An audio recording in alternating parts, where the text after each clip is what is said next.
Зорилгоор өдөрдүүлсэн амьдрал. Пастор Рик Уоррен. Зорилгоор өдөрдүүлсэн амьдрал номын 31-р бүлэг. Өөрийнхөө хэлбэр төрхийг ойлгох нь. Та намайг гадна дотнгүй хэлбэршүүлсэн. Та эхийн минь хөвлөд намайг бүрдүүлжээ. Дуулал номын 139-р бүлгийн 13 дугаар ишлэл. Зөвхөн та байж чадна. Бурхан хүнийг бүрийг дахин давтагдашгүйгээр цор ганц бүтээсэн. Таныг өвөрмөц цор ганц болгож буй өгөгдлүүд өөр хиндэж өгөгдөөгүй гэлээ. Энэ нь Бурханы танд төлөвлөсөн гүйцэтгэх үүргийг тань энэ дэлхий дээр өөр хинч гүйцэтгэж чадахгүй гэсэн үг юм аа. Хэрвээ таал Христийн биедэх өөрийн онцгой хувь нэмрээ оруулахгүй бол тэр хувь нэмэр чинь хизээж орохгүй юм. 1-р Коринт номын 12 дугаар бүлгийн 4-өөс 6 дугаар ишлэлд сүнслэг бэлгүүд нь ялгаатай, үйлчлэх өөр замууд байна. Үйлчлэх өөр чадварууд байна гэж бичсэн байна. Өнгөрсөн 7 хоногийн 30 дугаар бүлэгт бид сүнслэг бэлэг болон зүрх сэтгэлийн тухай үзсэн бол харин энэхүү өнөөдрийн бүлэгт Бурханд үйлчлэхийн тулд танд байгаа бусад онцлог хэлбэр төрхийн талаар үзэх болно. Shape хэлбэр төрх. Чадваруудаа ашиглах тухай. Таны чадварууд бол таны төрөлхийн авьяасууд гэсэн үг. Зарим хүмүүс төрөлхөөсөө сайн ярих чадвартай байна. Тэд бараг л эхийн хөвлөгөөс ярьсаар гарч ирдэг. Зарим хүмүүс төрөлхийн биеийн тамир эвсэлтэд төрдөг байхад зарим нь математик, дуу хөгжин болон механикт бусдаас илүү авьяас чадвартай байна. Бурхан майхан сүмийг байгуулах, мөн хүндлэлийн бусад хэрэгслүүдийг хийлгэхдээ тэдгээрийг хийх уран дарахад зураажтыг чадвар авьяас тэдгэрийг урлан бүтээхэд хэрэгтэй мэдлэгээр хэлбэршүүлсэн юм а гэж Гитлэл номын 31-р бүлгийн 3-аас 5 дугаар ишлэлд өгүүлсэн байна. Тэгвэл өнөөдөрч Бурхан өөртөө үйлчлүүлэхийн тулд эдгээр чадваруудыг мянган хүмүүст өгсөөр байна. Бидэнд байгаа бүхий л авьяас чадварыг Бурхан өгсөн. Гэм нүгэл үйлдэхэд ашигласан чадварууд ч хүртэл Бурханаас өгөгдсөн. Харин тэднийг зөвхөн буруугаар эсвэл хэтрүүлэн ашигласанд л хамаг хэргийн учир оршноо. Ром номын 12 дугаар бүлгийн 6 дугаар ишлэлд Бурхан бидний хүнийг бүрд тодорхой зүйлсийг сайнаар хийх чадваруудыг өгсөн гэж бичжээ. Тиймээс таны төрлөх авьяас чадварууд нь Бурханаас өгөгдсөн учраас сүнслэг бэлэгтэй адил чухал сүнслэг юм аа. Харин ялгаатай тал нь гэвэл төрлөх авьяас чадварууд нь таныг төрөхтөл өгөгдсөн байдгийг. Харин үйлчлдэггүй хүмүүсийн ихэнх нь надад үйлчлэх ямар нэг авьяас чадвар байдаггүй гэж шалтак хэлдэг. Энэ бол үнэхээр мунхаг хариулт. Танд хэдэн 10, магадгүй хэдэн 100 илрүүлж амжаагүй таны мэдээгүй, хэргийг нь гаргадаггүй чадварууд байж л байгаа. Олон судалгаа шинжилгээний үр дүнгээс харахад дундаж хүнд 500-аас 700 өөр авьяас чадварууд байдаг ажээ. Энэ нь бидэнд өөрсдөө төсөөлж байгаагаас хавьгүй олон чадварууд байдгаа гэсэн үг юм. Тухайлбал хүний тарихт 100 их найд санамжийг багтаах ой тогтоолттой бол хүний хоол боловсруулах эрхтэн ажиллаж байх үед хүний оюун ухаан нь секундэд 15,000 шийдвэрийг нэгэн зэрэг гаргах хүчин чадалтай байдаг байна. Мөн хүн 10,000 янзын өөр үнэрийг ялгах чадвартайгаас гадна нэг инчийн 25,000 хуваасны нэгтэй тэнцэх хэмжээний биед хүний биед хүрэхэд мэдэрдэг бол хүний хэл усанд ууссан 2 сая зүйлийн амтыг ялган амтлах чадвартай байдаг байна. Та бол онцгой чадваруудыг цогцлуулсан Бурханы гайхам бишрэн бүтээл юм аа.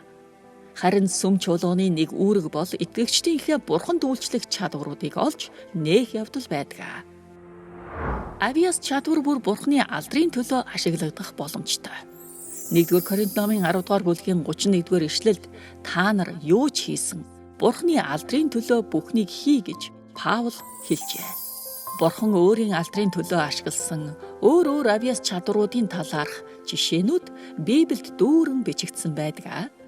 Сударт бичигдсэн хүмүүсийн онцгой чадваруудын нэгэн хэсгээс дурдах юм бол урлан бүтээх, уран барилга, зохион байгуулах, нарийн бов хийх, зайв урлах, чихэр хийх, мэтгэлцэх, загвар зохион бүтээх, замданшруулах, хатгамал хийх, газар тариалан мал аж ахуй эрхлэх, загасчлах, цэцэрлэгч хийх, удирдах, чулуун өрлөг хийх, ая зохиох, зэвсэг хийх, зүгээр урлах, зурах, тариалах, юмс үзэгдлийг гүн ухаанаар тайлбарлах, механикийн ажил хийх, шинээр зохион бүтээх, мужаан хийх, далайд хөвөх, худалдаа арилжаа хийх, айранд алба хаах, оёх, зааж сургах болон уран зохиол бичих, шүлэг яруу найраг тэрлэх гээд тоолж баршгүй олон.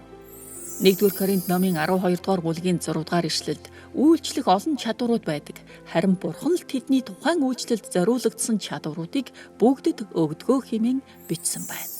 Та өөрийн чадваруудыг хэрэглэн байж өөрчлөлтийг хийх орон зай Бурханы сүм дотор заавал байдаг.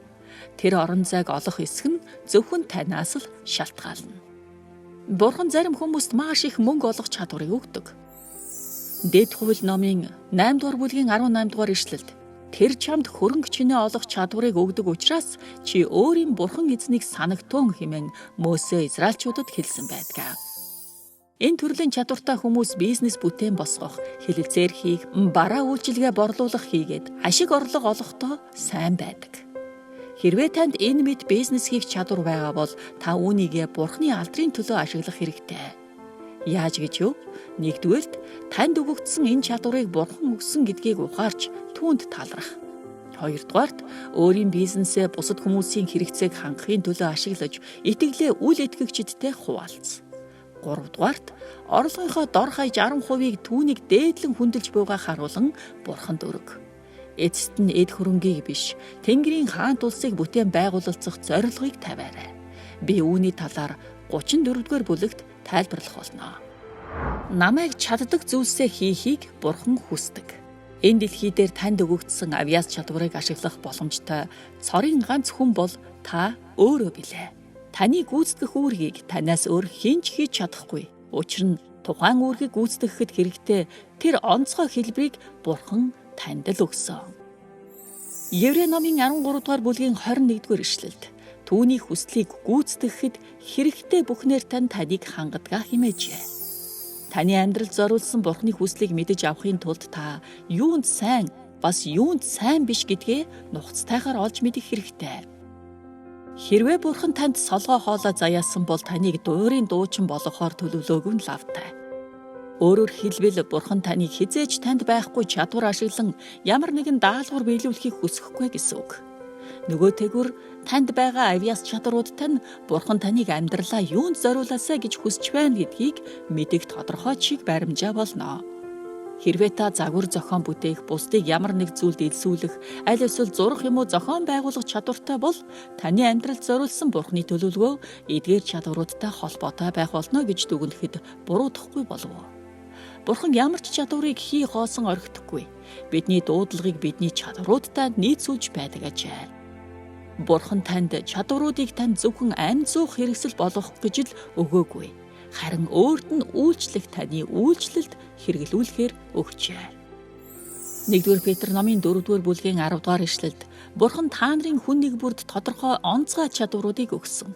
Тэдгээрийг бие биедээ туслахад Бурханы олон төрлийн ивэл ёроолыг бусдад дамжуулахад хэрэглээрэй гэж Петр хэлсэн байна.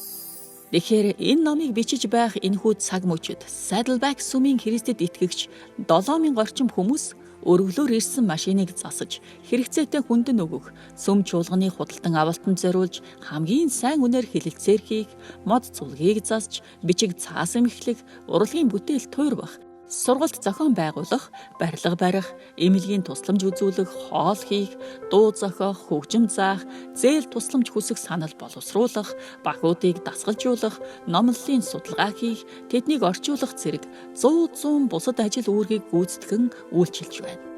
Бид шинэ гишүүдтэй хандан юунд сайн, ямар чадвартай байна, түүгээрээ сүм чуулгандаа үйлчлээ гэж хэлдэг. Shape хэлбэр төрөх. Хувь хүний зан чанараа ашиглах нь.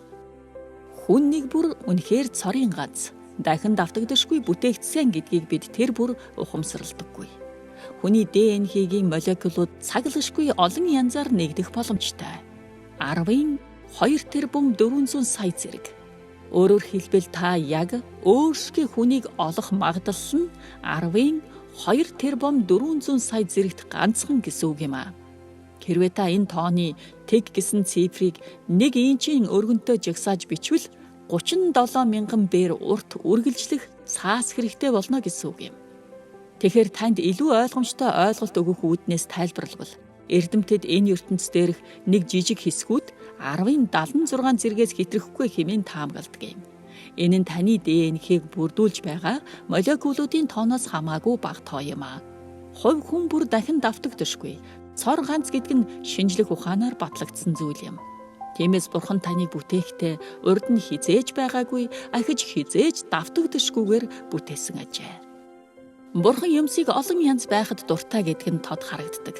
Зүгээр л эргэн тойрны хардаа тэрээр хүн нэг бүрийг мөн л дахин давтагдашгүй өвөр мөц зан чанартаагаар бүтээсэн. Бурхан заримыг нь дуугүй бүрэг, заримыг нийтж нээлттэй болгон бүтээсэн. Заримыг нь нэгэн хэвийн байдалд дуртаагаар, заримыг нь байнга шинэлэг зүйлд дурладаг байгаар бүтээжээ. Зарим хүн илүү боддог байхад, зарим нь илүү мэдэрдэг байдлаар бүтээгдсэн. Зарим хүн ганцаар бие даан ажиллахдаа илүү үр бүтээлтэй байдаг бол зарим нь багаар ажиллахад илүү тохиромжтой байдаг. 1-р Коринт номын 12 дугаар бүлгийн 6 дугаар ишлэлд Бурхан өөр замаар өөр хүмүүсээр дамжуулан ажилдаг. Тэр бүхнээр дамжуулан Бурхан өөрийн зорилгоо биелүүлдэг гэснийг та санаарай. Бурхан бүхий л төрлийн зан төлөвийг хэрэгэлдэг тухай баталгааг бид Библиэс хангалттай олон удаа харж болно. Тухайлбал Петр сангвиник, Паул холерик байсан бол Иремия мэлэн хойлог хүн байлаа. Хэрвээ та 12 дагалдагч тус бүр хэрхэн өөр хоорондоо эрс ялгаатай зан чанартай байсныг олж харвал яагаад дотроо зөрчилддөг байсныг төвөггүй ойлгох болно. Үйлчлэлд зөв эсвэл буруу гэсэн темперамент гэж байхгүй. Бидэнд бүхий л төрлийн зан төлөвтэй хүмүүс байж гэмэн сүм чуулган тэнцвэртэй өөрийн гэсэн өнгө аястай оршдог юм. Бид бүгд нэг төрхийн хүмүүс байсан бол энэ дэлхий дээр маш уйтгартай байх биш үү? Харин азар хүмүүс бүхэл төрлийн зан чанартай байдаг байна. Та өөрийн сүнслэг бэлэг болон чадварыг хаана хэрхэн ашиглах вэ гэдэгт таны зан чанар нөлөөлдөг. Жишээ нь 2 хүн хоёулаа сайн мэдээ түгөх сүнслэг бэлэгтэй боловч нэг нь дотогшоогоо бүр гिचимхий харин нөгөө нь илэн далангүй нээлттэй зан чанартай бол тэдний бэлэг авьяас нь өөр байдлаар илэрхийлэгддэг гэсэн үг юм. Мод бэлтгэгчид модны ширхгийг дагуулах нь хөндлөн эсвэл эсэргээр нь хөрөөдөхөөс илүү хялбар болохыг мэддэг. Үүний адил таны зан чанар темперамент тохироогүй үйлчлэлд үйлчлэх ёстой болвоос энэ нь танд хямрал тухгүй байдлыг үүсгэж хичнээн их энерги хүчин чармаалт гаргавч төдийлөн сайн үр дүн гаргахгүй. Тийм учраас бусдын үйлчлэлийг дуурайх гэж оролдох нь үр дүнд хүргədэггүй. Учир нь тэр үйлчлэлийг хийсэн хүнийхтэй адил зан чанар танд байхгүй шүү дээ. Тэгээд ч Бурхан таныг таал байлгах гэж бүтээсэн. Та бусдын жишээнээс суралцаж болох боловч ингэхдээ заавал өөрийн дүр төрхөнд тохируулан суралцах ёстой. Өнөө цагт хувь хүний зан чанар онцлогийг ойлгоход танд туслах маш олон ном арга хэрэгсэл бий болсон учраас тэдгээрийн тусламжтай өөрийнхөө зан чанарыг мэдэж Бурханд хэрхэн үйлчилж болохоо тодорхойлж болох юм аа. Яг л өнгөнгийн алга шилтэй адил бидний өөр зан чанарууд Бурханы гэрлийг олон янзын өнгө хэлбэрээр ойлгон харагдуулдаг юм. Энэ нь Бурханы гэр бүлийг гүн гүнзгийгээр олон янзаар ивэж байдаг. Энэ нь бас биднийг хувьчлан ивэдэг юм. Тэгэхээр Бурхан танаар юу хийлгэхийг хүссэн чухам түүнийг нь үйлдэхдээ та сэтгэлийн баяр ханамжийг мэдэрнэ. Бурханы танд өгсөн зан чанартай тань тохирсон хэв маягаар үйлчлэх үедээ та бүрэн дүүрэн сэтгэл ханамжтай мөн үр дүнтэй байх болно. Shape хэлбэр төрх амьдралын туршлагаа ашиглах нь. Танаас олонхтой хамаараагүй хувь тавилангаараа туулж өнгөрүүлсэн амьдрал таныг өнөөдрийн байдлаар чинь хэлбэршүүлсэн. Бурхан өөрийнхөө зорилгын дагуу үйлчлүүлэх хэлбэр төрхийг танд буюу болгохын тулд тэдгээрийг таны амьдралд зөвшөөрсөн юм. Бурханд үйлчлэх өөрийн хэв маягийг тодорхойлохын тулд өөрийнхөө өнгөрсөн үеэс дараах 6 асуултыг асуух нь зүйтэй. 1-р гэр бүлийн туршлага. Өсөж торнож байхдаа гэр бүлээсээ юуг сурсан бэ? 2-р боловсролын туршлага. Сургуульд сурч байхдаа ямар хичээлд хамгийн их дуртай байсан бэ? 3-р мэргэжлийн туршлага. Ямар ажилд хамгийн их амжилт гаргаж хамгийн их дуртай байсан бэ? 4-р сүнслэг туршлага. Бурхантай өнгөрүүлсэн ямар цаг мөч хамгийн үн цэнтэй байсан бэ? 5-р үйлчлэлийн туршлага. Өнгөрсөн хугацаанд Бурханд хэрхэн үйлчилсэн бэ? 6-р Зовлон шаналлын туршлага. Ямар асуудал өвдөлт сорилт сэтгэлийн шархнаас сургамж авсан бэ? Энэхүү сүүлчийн ангилал буюу бидний туулах зовлон шаналлыг Бурхан биднийг өөрийн үйлчлэлдээ бэлтгэхэд хамгийн ихээр хэрэгэлдэг. Бурхан нэгж зовлон шаналлыг үргүй өнгөрөөдөггүй. Үнэн дээр таны хамгийн агуу үйлчлэл таны туулсан хамгийн хүнд зовлон шаналлаас үүдэлтэй байх магадлал өндөр. Дауны синдромтой хүүхдийн эцэг эхэд өөрсдөө адилхан асуудалтай эцэг эхээс илүү хэн тусалж тэдэнд үйлчилж чадах вэ? Архины хамааралтай хүнд өөрөө уг домтолттой тэмцэж эрх чөлөөг олж авсан хүнээс илүү хэн тусалж чадах вэ? Гэр бүлээс гадуур харилцаатай нөхөр нь орхиж явснаас болж зовж шаналж байгаа эмэгтэйд өөрөө яг адилхан зовлонг туулсан бүсгүйгээс өөр хэн тусалж сэтгэлийн дэм өгч чадах вэ? Тэгэхээр Бурхан таныг бусдад туслах чадвараар зэвсэглэн хэрсүүжүүлэхийн тулд зарим зовлон зүдгүүрийг туулахыг танд зориудаар зөвшөөрдөг. 2-р Коринт номын 1-р бүлгийн 4-р ишлэлд биднэр бусдыг тайвшруулан халамжлуулахын тулд бидний зовлон доторч тэр биднийг халамжлан тайвшруулдаг. Бусдыг зовон шаналх цагт нь Бурхан биднийг тайвшруулсан тэрхүү тайвширлаар бид тэднийг халамжилж чадах юмаа гэж өгүүлсэн байна. Хэрвээ та Бурханд хэрэглэгдэхийг чин сэтгэлээсээ хүсэж байгаа бол таны амьдралдаа хамгийн их харамсдаг, бусдаас нууг мартахыг хүсдэг тэрэл зүйлсийг тань ашиглан тэрээр таныг бусдад туслуулахыг хүсдэг гэсэн хүчирхэг үннийг мэдэх ёстой. Тэдгээр нь таны үйлчлэл болно. Туулж өнгөрүүлсэн зовлон шаналлыг тань Бурхан хэрэглэхийн тулд та тэдгээр сэтгэлийн зовлон шаналлаа бусдтай хуваалцахыг хүсэх ёстой. Та тэдгэрийг нууж хаах гэж оролдохоо болж өөрийн буруу бүтлгүүтэл айдсаа чин сэтгэлээсээ хүлээн зөвшөөрөх ёстой. Ийхүү үйлдэх нь магадгүй таны хамгийн үр дүнтэй үйлчлэл болж болох юм. Учир нь бид өөрсдийн мундгийг бардамнахаас илүүтэйгээр Бурхан бидний сул дорой байдалд хэрхэн нэгүслэр тусалсныг хуваалцах үед хүмүүс илүү их урам зориг авдаг. Паул чухам энэхүү үннийг олж мэдсэн учраас өөрийн сэтгэл гутрал уналтыг нуугаагүй юм.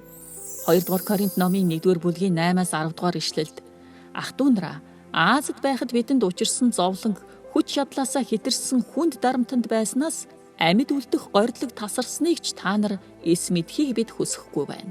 Бид өөрсдийгөө үхэх нь хэмээн айж өөрсдийн ямар ч хүч чадалгүйг мэдсэн нь сайн болсон. Учир нь тэгснээр бид үхсдийг амьлуулдаг Бурхны гарт бүгдийг даатгсан. Тэр биднийг тийм сүрхий үхлээс аварсан, биднийг дахин аврагч болно гэдэгт бид түүнд найддаг хэмээн чин үннээ Паул үзсэн юм. Хэрвээ Паул өөрийн эргэлзээ тэнэгэлзэл сэтгэлийн хямралыг нуусан бол сая хүмүүс түүний туршлагаас суралцахгүй өнгөрөх байсан. Зөвхөн бусадтай хуваалцаж байж гэмээр бидний туулсан зүйлс бусдад туслах боломжтой юм. Таны туулсан зүйлс гэдэг бол танд юу тохиолдсон тухай биш, харин юу тохиолдсныг хэрхэн даван туулсан тухай юмаа гэж зохиолч Алдоус Хуксли гэдэг хүн хэлсэн байна. Тэгэхээр та туулсан зовлон шаналлаа яах гэж байна? Хий хоосон гарцдалгүй бусдад туслахын тулд тэдэнд эрч хүч, урам зориг өгөхийн тулд хэрэглээрэй.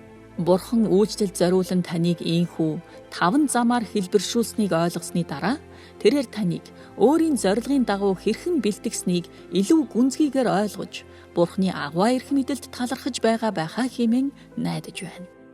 Ийхүү өөрийнхөө хэлбэр төрхийг ойлгож түүнийгээ хэрэглэх нь үйлчлэлийг үржимстэй, бүрэн дүүрэн гүйцэтгэх гол нууц билээ. Та сүнслэг бэлэг, авьяас чадвараа зүрх сэтгэлийнхээ дуудлагын дагуу хувь хүний мөн төрөх, мөн амьдралын туршлага хамгийн сайнаар илэрхийлэгдэхүйцээр хэрэглэвэл хамгийн үр дүнтэй байх болно. Энэ бүхэн хоорондоо хэдий ч нэ сайн зохицон, төдий ч нэ амжилт олно. Зорилгоор өдөрдүүлсэн амьдрал номын 31-р бүлгээс амьдралынхаа утга учир, зорилгын тухай бодох нь. Өнөөдөр таны бодох сэдэв надаас өөр хинч над шиг байж чадахгүй. Таны санах ёстой ишлэл Бурхан та нарын хүн нэг бүрт онцгой авьяас чадваруудыг өгсөн. Бүх хүлээн авсан бэлгээрээ бие биенээ Бурханы олон төрлийн ёроолыг дамжуулан үйлчил. 1-р Петр 4-р бүлгийн 10-р ишлэл. Харин таны өөртөө тавих асуулт Бурханаас надад өгөгдсөн ямар ч чадвар амьдралын туршлагаараа би сүм чуулгандаа үйлчилж болох вэ? Пастор Рик Ворны бичсэн зорилгоор удирдуулсан амьдрал номыг Америкийн нэгдсэн улсын Вашингтон ДС хот дахь Энэрл Христийн Монгол чуулган албан ёсны эрхтэйгээр монгол хэлэнд хөрвүүлэн та бүхэнд хүргэж байна. Харин 42 бүлэг бүхий энэ номыг хамтдаа Zoom-ээр судлан ярилцах хаяг болон цагийн хуваарийг бичлэгээс хүлээн аваарай.